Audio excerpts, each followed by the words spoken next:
Hai, gue Risman, bareng teman gue, Gia. Hai guys, aku Gia, teman imaginernya Risman. Sekarang kita sedang berada di mana, Gia?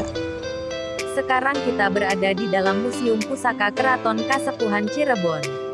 Benda-benda yang berada di dalam museum adalah peninggalan dari zaman Pajajaran akhir, Sunan Gunung Jati, Panembahan, Pancasunan, hingga era Kesultanan mulai dari Sultan Sepuh pertama hingga Sultan Sepuh ke-14. Bukan hanya itu aja, Gia. Museum ini juga memiliki beberapa koleksi dari peninggalan bangsa lain. Mulai dari bangsa Portugis, bangsa Cina, bangsa Belanda, bangsa Jepang, hingga beberapa peninggalan sejarah Nusantara loh. Museum ini termasuk yang termodern di Indonesia. Keren. Kita sedang tur eksklusif, Gia. Tidak ada siapa-siapa di sini. Bro, lu tahu nggak? Nenek moyang kita mampu menciptakan kendaraan futuristik berteknologi tinggi loh. Kereta Singa Barong telah mengenal teknologi suspensi dengan menyusun pegas lempengan besi yang dilapisi karet pada 4 rodanya. Dengan teknologi suspensi ini, di samping kereta bisa merasa empuk, badan kereta juga bisa bergoyang-goyang ke belakang dan ke depan yang membuat sayap kereta bergerak-gerak.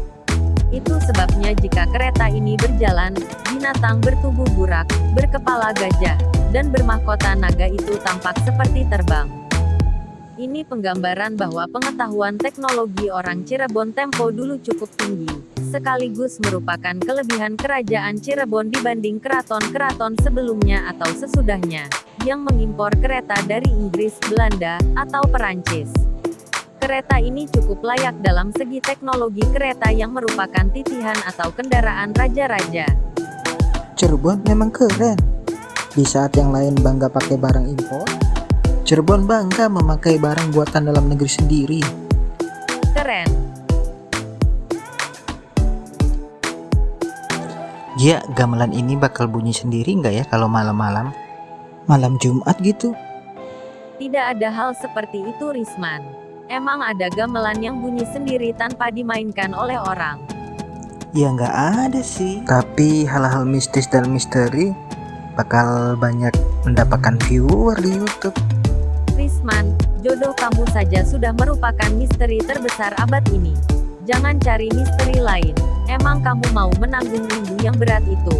Dasar jomblo.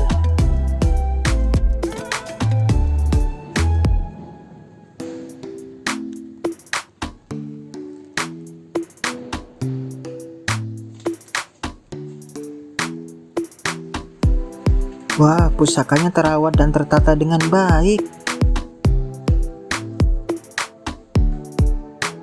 Batu Gilang merupakan peninggalan zaman Sunan Gunung Jati pada abad ke-14 Masehi.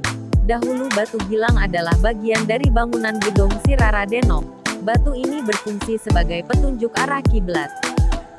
Kamu tahu nggak, Gia, bagaimana pihak keraton merawat dan menjaga pusaka-pusaka ini?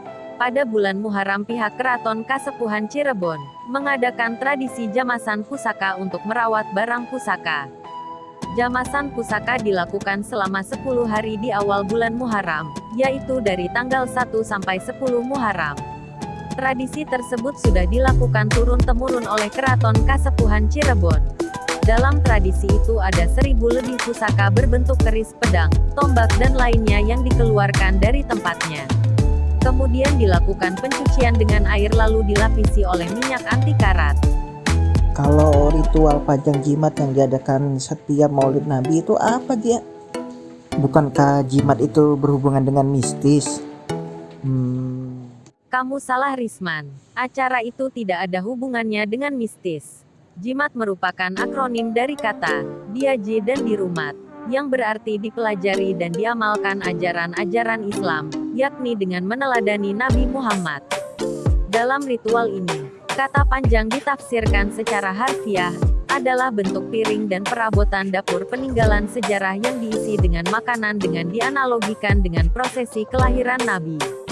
Jadi panjang jimat merupakan tradisi Maulid Nabi di Cirebon, sebagai peringatan hari kelahiran Nabi Muhammad. Tujuannya, tidak lain untuk mengenang dan selalu meneladani Nabi Muhammad. Wah, aku baru tahu nih, Gia. Gia, Apakah Fathahillah dan Sunan Gunung Jati itu orang yang sama? Memang banyak ragam kisah tentang siapa sosok Fathahillah. Tapi Fathahillah dan Sunan Gunung Jati merupakan sosok yang berbeda. Lantas hubungan Fathahillah dengan Sunan Gunung Jati apa dong Gia? Fathahillah menikah dengan Ratu Ayu, anak dari Sunan Gunung Jati. Jadi Fathahillah merupakan menantu Sunan Gunung Jati. Bukti lainnya adalah makam Fathahillah yang terletak di kompleks makam Sunan Gunung Jati. Sunan Gunung Jati wafat tahun 1568, sedangkan Fathahillah wafat 2 tahun setelahnya. Wah, kapan-kapan kita berziarah yuk ke makam Sunan Gunung Jati dan Fathahillah Gia. Oke Risman. Lantas Sri Baduga Maharaja Prabu Siliwangi ada hubungan apa dengan Kesultanan Cirebon Gia? Ini ceritanya panjang Risman, tapi untungnya tidak rumit. Seperti kisah kamu Risman dalam menemukan jodoh. Rumit. Kisah gua nggak rumit Gia, cuma ngejelimet. WKWKWK, dasar jomblo. Prabu Siliwangi memperistrinya Subang Larang. Dari pernikahan tersebut lahirlah 3 anak, yaitu Raden Wala Sungsang, Nyai Rara Santang, dan Raden Sangara. Nyai Rara Santang menikah dengan penguasa Mesir Maulana Huda.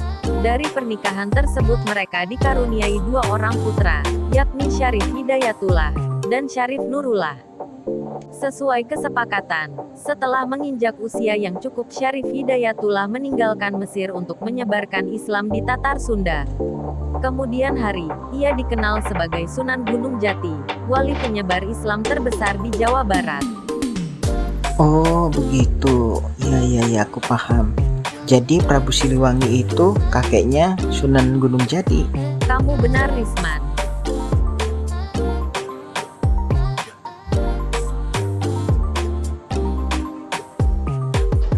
Wah nggak nyangka ya, lama juga keliling museum.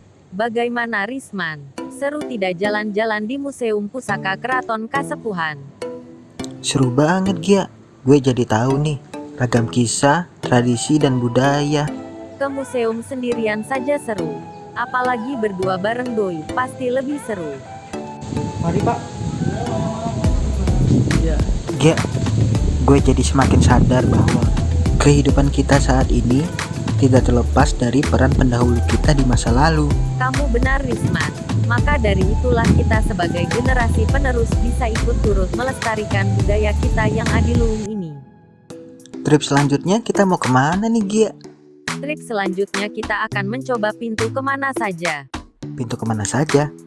Punya Doraemon dong. Ini lebih canggih dan lebih tua ratusan tahun dari punya Doraemon. Wah seru tuh. Oke kita ke sana. Tapi sampai jumpa di trip selanjutnya belum? Aduh Risman, bukan begitu closingnya. Seharusnya bilang, sampai bertemu kembali di trip selanjutnya guys.